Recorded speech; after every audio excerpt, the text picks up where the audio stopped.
আসসালামু আলাইকুম ওরহমতুল্লাহ। রাসূল সাল্লাল্লাহু আলাইহি সাল্লামের ভবিষ্যৎবাণী অনুসারে দ্বাদশ হিজরিতে নজদে মুহাম্মদ বিন আব্দুল ওহাব নজদির জন্ম হয়। তিনি আহলে হিরমাইন ও অন্যান্য মুসলমানদের উপর কী ধরনের অত্যাচার করেছে তার বিস্তারিত জানতে হলে শুরু থেকে শেষ পর্যন্ত আমার সাথেই থাকুন। রাসূল সাল্লাল্লাহু আলাইহি সাল্লাম নজদ এবং নজদির সম্পর্কে কী অভিমত পোষণ করেন। একদিন দয়ার সাগর রাসূল সাল্লাল্লাহু আলাইহি সাল্লাম সব প্রদেশের জন্য দোয়া করলেন এভাবে: হে আল্লাহ, আমাদের শাম প্রদেশের জন্য বরকত দাও। হে আল্লাহ, আমাদের ইয়েমেন প্রদেশের জন্য বরকত দাও। শুধু নজদ প্রদেশের জন্য দোয়া করলেন না। উপস্থিত সাহাবীর মধ্যে একজন বললেন, ইয়া রাসূলুল্লাহ সাল্লাল্লাহু আলাইহি সাল্লাম, আমাদের নজদের জন্য দোয়া করুন।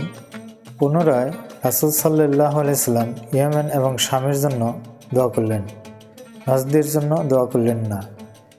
এভাবে তিনবার নজদের জন্য দোয়ার অনুরোধ করা সত্ত্বেও তিনি শুধু ইয়েমেন এবং শামের জন্য দোয়া করলেন। বরং রাসূল সাল্লাল্লাহু আলাইহি সাল্লাম বললেন, যে অঞ্চল সৃষ্টির আদিকাল থেকেই অনুগ্রহ বঞ্চিত তার জন্য কি করে দোয়া করি। ওইখান থেকেই ইসলামের ভীতকে নাড়াদানকারী ভূমিকম্পন এবং ফিতনা আরম্ভ হবে। ওইখান থেকেই শয়তানি দলের আবির্ভাব হবে। ওখান থেকেই শয়তানের দুটি শিং বের হবে। শয়তানের প্রথম শিং মিথ্যানুবুওয়াতের দাবিদার মুসাইলামাতুল কাজ্জাবকে বোঝানো হয়েছে এবং তৃতীয় শিং দ্বারা বোঝানো হয়েছে মুহাম্মদ ইবনে আব্দুল ওহাব নজদিকে বোঝানো হয়েছে। সেখানকারই তথাকথিত শেখ নজদি রাসূল সাল্লাল্লাহু আলাইহি সাল্লামকে ঘুমন্ত অবস্থায় শহীদ করার জন্য আবু জাহেলকে কুপরামর্শ দিয়েছিল। তাই রাসূল সাল্লাল্লাহু আলাইহি সাল্লাম যখনই পূর্বমুখী হতেন তখনই তিনি পূর্ব দিককে অভিশপ্ত আখ্যায়িত করে বদদোয়া করতেন। একবার রাসূল সাল্লাল্লাহু আলাইহি সাল্লাম কিছু গনিমতের মাল বন্টন করতেছিলেন। তখন পেছন থেকে একজন লোক বলেন, হে মুহাম্মদ, আপনি ন্যায়সঙ্গত বন্টন করেননি। রাসূল সাল্লাল্লাহু আলাইহি সাল্লাম রাগান্বিত হয়ে বললেন, আমার থেকে বেশি ন্যায়পরায়ণ এবং ইনসাফকারী ব্যক্তি পূর্বেও ছিল না, বর্তমানেও নাই এবং ভবিষ্যতেও পাওয়া যাবে না। তারপর রাসূল সাল্লাল্লাহু আলাইহি সাল্লাম নজদীদের ভবিষ্যৎবাণী করেন। প্রথম ভবিষ্যৎবাণী করেন এভাবে: শেষ জামানায় এর বংশ থেকে একটি গোত্রের আবির্ভাব হবে। দ্বিতীয় ভবিষ্যৎবাণী করেন, যারা কোরআন পাঠ করবে কিন্তু কোরআন তাদের কণ্ঠের নিচে পৌঁছাবে না, অর্থাৎ কল্পে বসবে না। তৃতীয় ভবিষ্যৎবাণী করেন, তারা ইসলাম থেকে এমনভাবে দূরে সরে যাবে যেমন করে তীর শিকার ভেদ করে বের হয়ে যায়। চতুর্থ ভবিষ্যৎবাণী করেন, মাথামণ্ডলগুলো এদের একটি বিশেষ চিহ্ন। পঞ্চম ভবিষ্যৎবাণী করেন, এরা একের পর এক বের হতেই থাকবে। ষষ্ঠ ভবিষ্যৎবাণী করেন, শেষ পর্যন্ত এদের শেষ দলটি দাজ্জালের সাথে মিলিত হবে। সপ্তম ভবিষ্যৎবাণী করেন, তারা হলো সৃষ্টির মধ্যে সবচেয়ে নৃশংস এবং হকপন্থীদের মেরে ফেলবে। অষ্টম ভবিষ্যৎবাণী করেন, তারা রিসালাত থেকে বের হয়ে যাবে। নবম ভবিষ্যৎবাণী করেন, তারা জান্নাতের আশায় এবং জাহান্নামের ভয়ে নামাজ পড়বে। দশম ভবিষ্যৎবাণী করেন, তারা কোরআনের আয়াতকে অপব্যাখ্যা করবে। 11তম ভবিষ্যৎবাণী করেন, তারা কথায় কথায় শিরিক আর বেদাত ফতোয়া দিবে।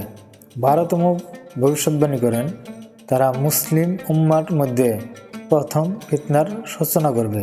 বর্তমানে রাসূল সাল্লাল্লাহু আলাইহি সাল্লামের ভবিষ্যৎবাণী অক্ষরে অক্ষরে বাস্তব রূপ ধারণ করেছে। রাসূল সাল্লাল্লাহু আলাইহি সাল্লাম আরও বলেন, যদি আমি তাদের পেতাম তবে আদ বৃত্তের মতো করতাম।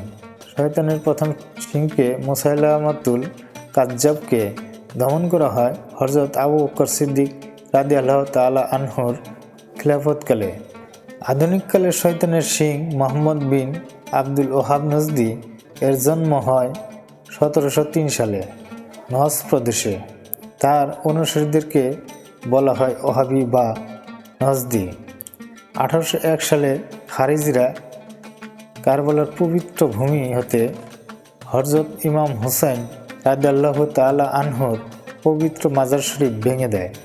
1803 সালে মক্কা শরীফে আক্রমণ করে কাবা শরীফের গিলাফ ছিঁড়ে ফেলে অলি আউলিয়া এবং সাহাবায়ে কিরাম রাদিয়াল্লাহু তাআলা আনহুগণের মাজার শরীফ সমূহ ভেঙে ফেলে। 1804 সালে মদিনা শরীফ আক্রমণ করে। এই পবিত্র স্থানটি 1813 সাল পর্যন্ত খারিজিদের দখলে ছিল। তাদের অধীনে থাকা অবস্থায় তারা জান্নাতুল বাকির সকল মাজার শরীফ ভেঙে চুরমার করে দেয়। এমনকি রাসূল সাল্লাল্লাহু আলাইহি সাল্লামের রওজা শরীফের উপরও ঘৃণিত কালো থাবা বিস্তার করেছিল। খারিজিরা যে কুফরি কর্মে লিপ্ত হয়েছিল তা পবিত্র কুরআন শরীফে ঘোষিত কাফিরগণও এরূপ অপকর্মে লিপ্ত হয়নি। কাবা শরীফের পূর্ব দিকের একটি মরুময় ঘৃণিত অঞ্চলকে নজ বলে। এ অঞ্চলের অধিকাংশ অধিবাসীরা আল্লাহ পাকের গজবপ্রাপ্ত এবং রাসূল সাল্লাল্লাহু আলাইহি সাল্লামের অভিশপ্ত।